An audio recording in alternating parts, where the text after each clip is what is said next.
Setinggi apapun harapanmu, sejauh apapun harapanmu, kuncinya tidak pada yang tinggi atau yang jauh itu, tapi pada usahamu. Jadi harapan itu penting, baik, tapi kuncinya ada di usahanya.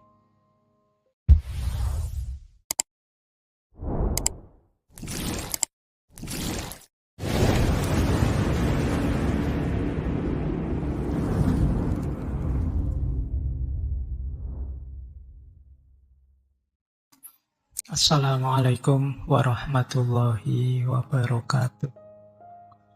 Bismillah, mari kita lanjut lagi belajar kita, ngaji kita. Jadi intinya ngaji filsafat itu ya ngaji, kita belajar ya. Segala yang di luar itu bonus. Jadi bonus itu ada, alhamdulillah, tidak ada ya, tidak masalah. Bahkan termasuk pemahaman kita, kepandaian kita, itu ya anugerah sebenarnya bonus. Karena yang bisa kita lakukan hanya belajarnya. Maka ayo kita mulai ya, nawaitunya belajar. Baik, kita mulai nggih. Rancang harapanmu paling tidak di 4 ciri. Yang pertama, harapan, berharaplah sesuatu yang dapat kamu capai secara rasional. Jadi secara rasional itu berharap yang masuk akal saja. Kalau kamu sudah semester 14, targetnya sudah nggak usah mikir kumlot-kumlot, yang penting lulus. Itu yang rasional. Nah, ya. Kalau enggak, nanti hancur hidupmu. Gitu loh. Jadi berharaplah yang rasional-rasional saja. Yang terjangkau. Yang kedua, yang dapat kamu kontrol. Pancanglah harapan-harapan yang bisa kamu kendalikan, kamu tempuh. Itu loh. Misalnya kamu sadar bahwa suaraku itu jelek kok Pak. Tapi saya cita-citanya penyanyi. Nah, itu kan agak berat perjuanganmu kalau sampai ke sana. Jadi salah, kamu mungkin milih harapannya. Kalau pencipta lagu enggak apa-apa, kalau penyanyi susah karena hubungannya sama suara. Nah, itu harapan yang enggak bisa kamu kontrol, itu agak susah. Misalnya kayak saya tingginya paling 150-an.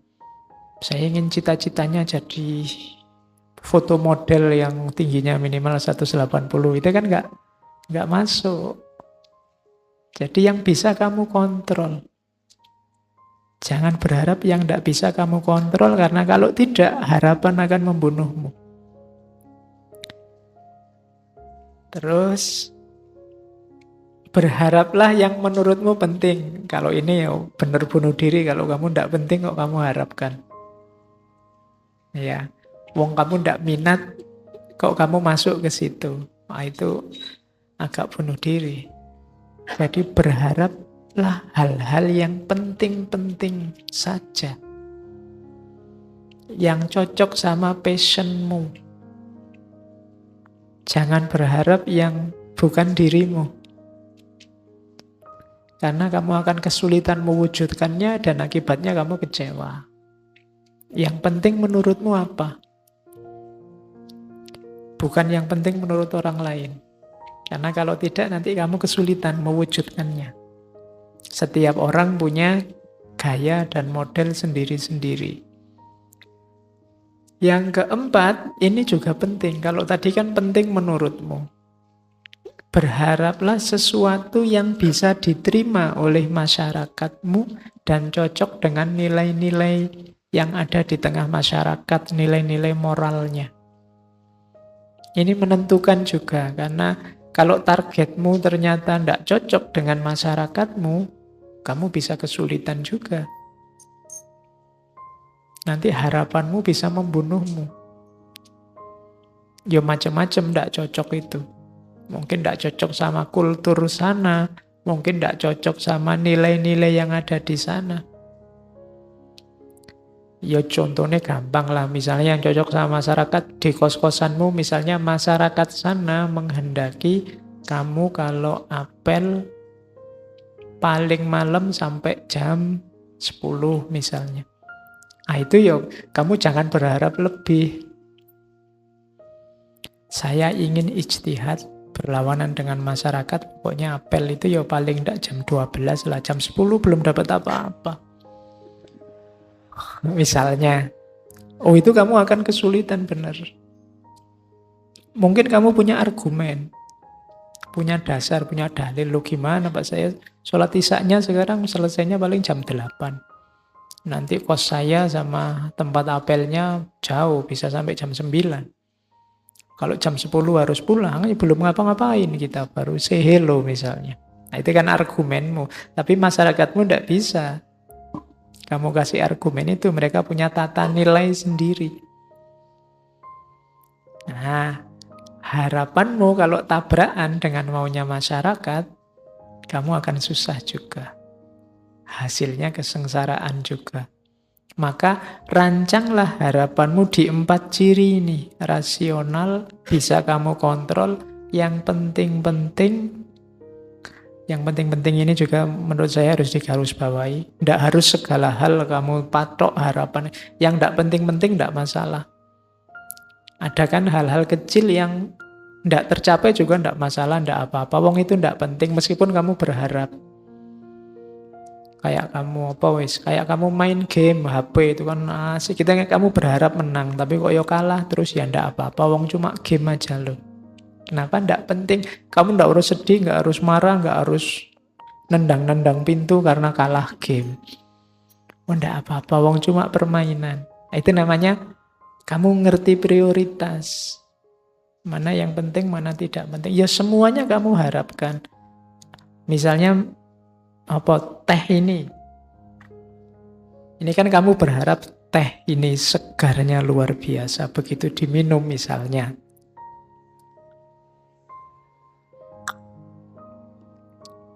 Kok biasa ya? Misalnya, itu kan kamu kecewa. Tapi ya enggak apa-apa, wong ini enggak prioritas kok. Meskipun tadi aku berharap kan enggak masalah, enggak penting. Beda tadi sama urusan kuliahmu, sama urusan masa depanmu, itu kan jauh yang lebih penting. Jadi berharap, patoklah yang kamu anggap penting-penting saja. Dan yang terakhir, hati-hati dengan norma-norma dan nilai-nilai di tengah masyarakat. Karena masyarakat itu juga harus jadi pertimbanganmu. Mereka punya logika sendiri, mereka punya standar sendiri. Nah, komponennya harapan ada 3. Nggak usah dibaca definisinya, agak bulet. Harapan itu butuh yang pertama goals, tujuan. Yang kedua pathway, jalannya. Yang ketiga agensi, orangnya. Jadi komponennya harapan itu tujuannya apa, jalan untuk sampai ke sana apa, orangnya siapa yang berharap. Jadi orang yang berharap, jalan menuju harapan, dan targetnya harapan itu. Itulah unsurnya. Tidak ada goalnya, namanya bukan harapan. Kalau tidak ada jalannya, bukan harapan tapi lamunan. Tamanni kalau dalam bahasa agama, angan-angan. Seandainya ya tiba-tiba ada uang sak karung jatuh di depanku, itu namanya bukan harapan, tapi lamunan, angan-angan. Seandainya ya tiba-tiba ada artis Korea datang padaku menyatakan I love you, itu lamunan. Kenapa lamunan? Pathway-nya ndak ada. Jalan yang bisa nyambung dirimu dengan tujuan itu ndak ada. Wong kamu bahasa Korea ya ndak bisa, duit untuk jalan-jalan ke Korea juga ndak bisa, nonton show-nya Korea juga ndak punya uang. Jalannya ndak ada, untuk ketemu ndak ada. Nah itu Tidak ada pathway-nya, maka namanya angan-angan. Untuk lengkap disebut harapan, jalannya ada, strategi menuju ke sana ada, goalnya ada, tujuannya ada, dan orangnya juga mau. Jadi ini harus lengkap. Kalau tidak ada orangnya Pak, ya sama aja bohong. Ada jalannya, ada tujuannya, orangnya yang berharap tidak ada, ya tidak jadi cerita. Jadi itu 3 komponennya. Penghalangnya juga ada 3. Yang pertama emosi, yang kedua stresor, dan yang ketiga surprise event. Kalau emosi jelas. Emosi-emosi negatif itu mungkin menghalangi jalanmu mewujudkan harapan. Jadi kamu terburu-buru, atau kamu males, atau kamu ngamuan, atau kamu merasa minder, atau kamu terlalu pede, itu kan emosi-emosi. Itu sering jadi penghalangnya harapan. Cita-citamu segera dapat pasangan, tapi kok iya mentalmu minder. Kalau ndak ada orang aja kamu postingnya, teriak-teriaknya selalu tentang perempuan, pasangan, tapi begitu ketemu nderedek, grogi, ndak bisa ngomong, ya sama aja. Emosi ternyata penghalangmu. Yang kedua stresor. Kalau stresor ini nanti berpengaruh ke emosi, tapi stresor itu sesuatu yang menghalangi, yang menekanmu sehingga tidak bisa mewujudkan harapan. Kayak kamu pengen cepat lulus, tapi kok ya kamu kerja. Kerja ini kan jadi stresor namanya, membuatmu stres. Jadi pengen cepat lulus, tapi kok ya harus kerja ya. Nah itu kan stresor namanya. Pengen jadi orang soleh, tapi kok ya susah yang ngaji itu ya. Misalnya, itu kan ngaji jadi stresornya. Jadi penghalang harapan itu emosi, stresor, dan yang ketiga surprise event. Kalau 1 dan 2 mungkin kamu bisa ngatur, tapi yang ketiga ini susah. Surprise event itu, hidup ini kan serba tidak terduga. Kamu sudah niat-niat pokoknya sampai saya lulus S2, jangan sampai ada pacar, jangan sampai ada perempuan atau laki-laki yang mengganggu. Kok ya dilalah, ada event yang membuatmu jatuh cinta, dia juga oke, sama-sama oke, ini surprise event. Waduh, tadi prinsipnya mau dilanjutkan apa enggak ya? Kalau dilanjutkan kok ya eman-eman. Harapanmu enggak terwujud untuk enggak punya pasangan sampai lulus. Itu namanya surprise event. Kamu ingin IP-mu sempurna tiap semester 4 terus. Tapi kok yang dilalah semester ini kamu bareng sama sakit misalnya. Nah itu surprise event. Itu juga menghalangi harapan. Banyak peristiwa-peristiwa yang tidak terduga. Jadi, ya kayak kamu mau berangkat kuliah itu loh. Sudah kamu niati berangkat pagi-pagi, kok yon dilalah naik bis transnya mogok misalnya. Jadi kalau ditanya dosen, mogok Pak, mesti gitu. Itu trans mogok itu surprise event. Jadi peristiwa tidak terduga. Oke. Ya nanti kalau kamu nulis surat izin ke dosenmu itu, mohon maaf saya tidak bisa masuk hari ini Pak karena ada surprise event. Jadi ada peristiwa tak terduga yang membuat saya tidak bisa masuk kelas. Nah ya, karena hidup itu kan tidak semulus rencana kita maunya ke sana, ada surprise event. Kamu nembak dia malah yang kena temennya misalnya, itu kan surprise event. Jadi itu penghalang harapan.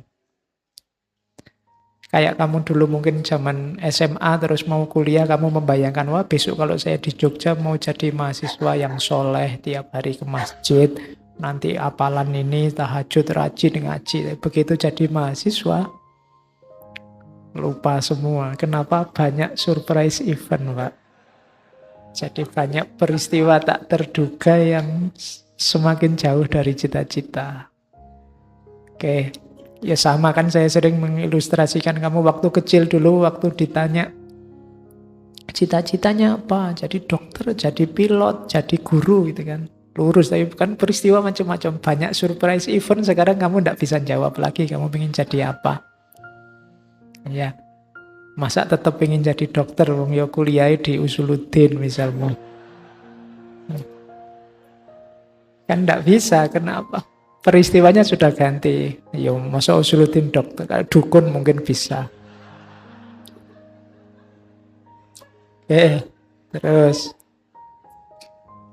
Nah, kalau ini proses namanya lost hope, hilangnya harapan, itu sebenarnya ada prosesnya.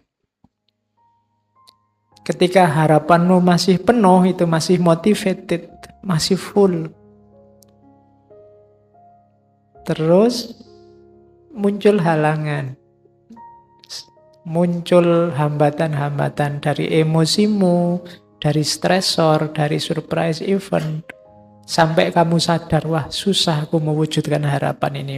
Lahir fase kedua namanya rage. Rage itu kemarahan. Aku kok tidak lulus ya semester ini, aku kok jomblo terus ya, kemarahan. Marah ini kalau terus-terusan nanti lahir despair. Despair ini semacam hilang, kadang-kadang diterjemahkan putus asa.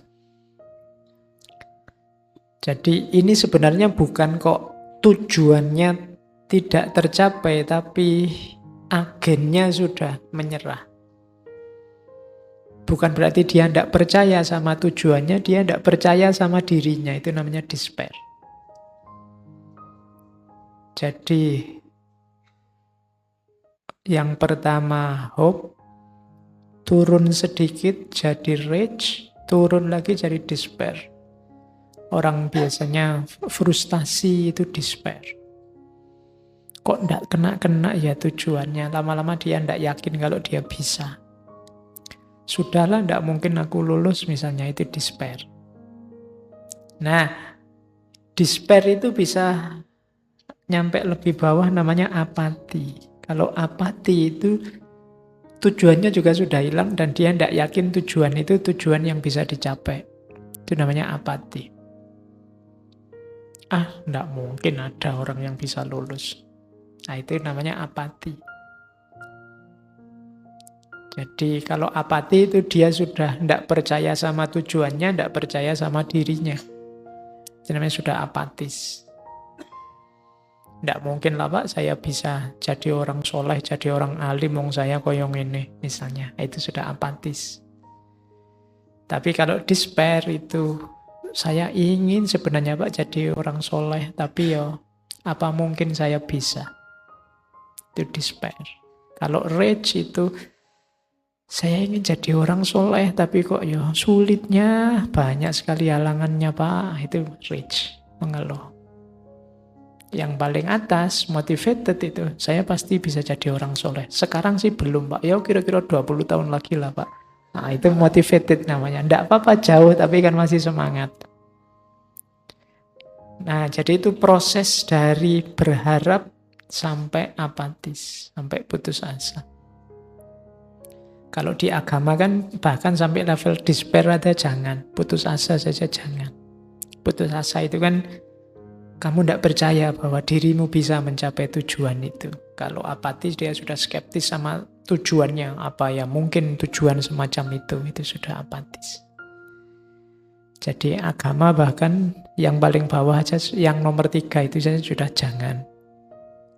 Oke, terus kalau ini membangun harapan atau membangun kembali harapan. Tadi kan punya cita-cita kok terus gagal, despair. Nah, kalau ini dibangun lagi biar kamu tetap bisa berharap. Yang pertama apa? Goal setting. Ayo ditegaskan lagi, kamu ingin apa sih? Itu namanya goal setting. Kamu ingin mengharapkan apa? Cita-citamu apa? Yang semula sudah mulai buram, sudah mulai blur karena kamu tidak yakin, sekarang ayo digarisbawahi lagi, ditegaskan lagi. Setelah itu, identify viable pathways. Kira-kira ayo diidentifikasi, kamu bisa nyampe tujuan itu lewat jalan apa? Diidentifikasi dulu jalannya. Terus, biar semangat, creating future memories of success. Bayangkan kalau nanti kamu sukses, kebahagiaan apa, kenikmatan apa yang akan kamu alami. Jadi, creating future memories of success. Bayangkan, bikin gambaran-gambaran. Enaknya kalau kamu lulus cepat, itu segera kamu bisa kuliah lebih tinggi, segera kamu bisa macam-macam nyari kerjaan, segera kamu bisa. Nah itu bayangan tentang kesuksesan hidupkan. Jadi kalau kamu targetmu jelas, jalan yang kamu tempuh jelas, dan kamu berminat karena betapa bahagianya kalau ini sukses, saat itu juga akan lahir namanya harapan. Kalau jalannya ndak ada, namanya bukan harapan tapi angan-angan kayak tadi. Kalau goalnya ndak ada, ya namanya bukan harapan, wong ndak ada tujuannya kamu mau kemana. Kalau angan-angan, bayangan kesuksesannya ndak ada, kamu ndak akan bersemangat untuk mencapai harapan. Jadi membangun harapan itu urut mulai target, jalannya, kebahagiaan yang kamu raih. Biasanya kalau lagi semangat nulis harapannya, tahun ini target saya 20 Pak, itu terlalu banyak. 2, 3, 4, 5 yang agak besar-besar, yang penting-penting saja ditulis. Nggak usah yang nggak penting. Nggak usah nulis, saya target saya Pak, setiap kali makan di warung itu harus, kalau kemarin sekali makan 10.000, mulai tahun ini minimal 12.000, misalnya nggak usah ditulis. Seandainya memang itu targetmu, nggak penting. Target yang penting-penting, daftarin, nggak usah terlalu banyak. Plus jalannya. Yang berat mungkin kamu harus merancang jalannya. Untuk bisa ke sana, Pak, saya harus menyisihkan waktu, saya harus menyisihkan uang, saya harus tiap malam melakukan ini, tiap pagi melakukan ini, itu jalan namanya. Sambil kamu hidupkan terus bayangan-bayangan kesuksesannya. Nah, itu awal dari hidup yang penuh harapan. Nah, ini strategi untuk membangun kembali diri dan jalan tentang harapan. Ini nanti silahkan kamu pelajari satu-satu. Yang pertama, biasakan self-talk, tapi yang positif. Ngomong sama diri sendiri. Yang positif-positif. Jangan sering dimarahi. Banyak orang suka marahi dirinya sendiri. Kalau gagal kan kamu selalu memarahi dirimu. Ada yang tidak cocok kamu marahi. Saya kecewa Pak dengan diri saya. Harusnya saya itu rajin tahajud dulu. Sekarang kok begini saya. Sekarang kok males ngaji aku Pak. Jadi kamu marahi terus dirimu. Lebih enak lakukan self-talk yang positif. Wah, sekarang saya lebih merdeka, lebih bebas Pak. Tidak kayak dulu. Maka sekarang saya harus milih yang baik-baik. Nah, itu self-talk. Saya pasti bisa kok Pak. Saya mampu pasti. Nah, itu self-talk. Kayak saya contohkan kalau kamu nonton TV acara Benteng Takeshi itu loh. Itu kan kalau mau loncat orangnya, aku pasti bisa gitu. Ya, pokoknya aku mampu. Terus lari-lari kecemplung, enggak apa-apa. Tapi kan sudah positif mentalnya sejak awal. Jadi lakukan self-talk yang baik. Jadi misalnya kamu mau ujian, masuk ruang kelas itu, aku pasti bisa, aku pasti bisa. Begitu baca soalnya langsung lemes. Oke, terus. Nah, refleksi tentang kesulitan. Kira-kira yang menghambatku apa? Tidak apa-apa. Oh, aku ingin sih kumlot, tapi mungkin ini akan menghambat. Terus, memikirkan target tadi sebagai tantangan.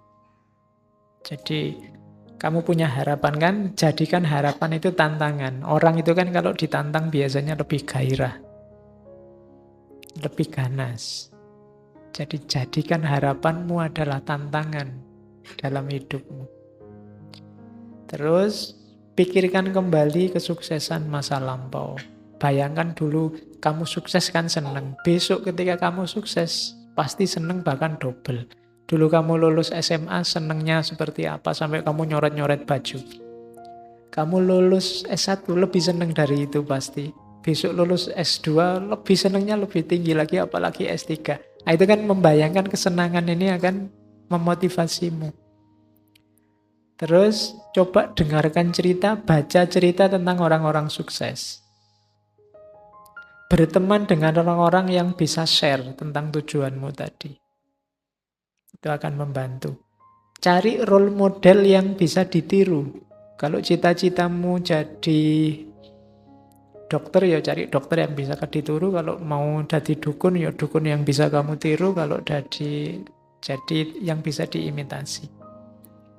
Terus, kalau ini di luar itu tapi penting makan, olahraga, istirahat.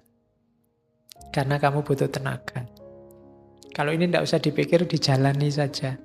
Pendukung utamanya itu, kurang istirahat, sangat berpengaruh, apalagi kurang makan. Olahraga maksudnya arahnya ke kesehatan, 3 hal itu, jaga kesehatan. Yang selanjutnya, menurut saya perlu dilatih tertawa pada diri sendiri. Terutama pada saat kamu stuck. Stuck itu macet. Ketawakanlah betapa lucunya dirimu. Jadi tadi kan saya bilang banyak orang memarahi dirinya sendiri, mending kamu tertawai dirimu sendiri. Ya meskipun tidak harus sambil ngakak-ngakak, ngikik-ngikik. Nggak ada apa-apa, ketawa sendiri. Kok ketawa sendiri? Aku menertawai diriku sendiri, tidak begitu. Jadi maksudnya jangan serem-serem sama dirimu sendiri. Sebelum kamu senyum keluar, senyumlah ke dalam. Yang ramah sama dirimu sendiri. Kamu sama dirimu sendiri nggak bisa ramah, susah kamu ramah ke orang lain.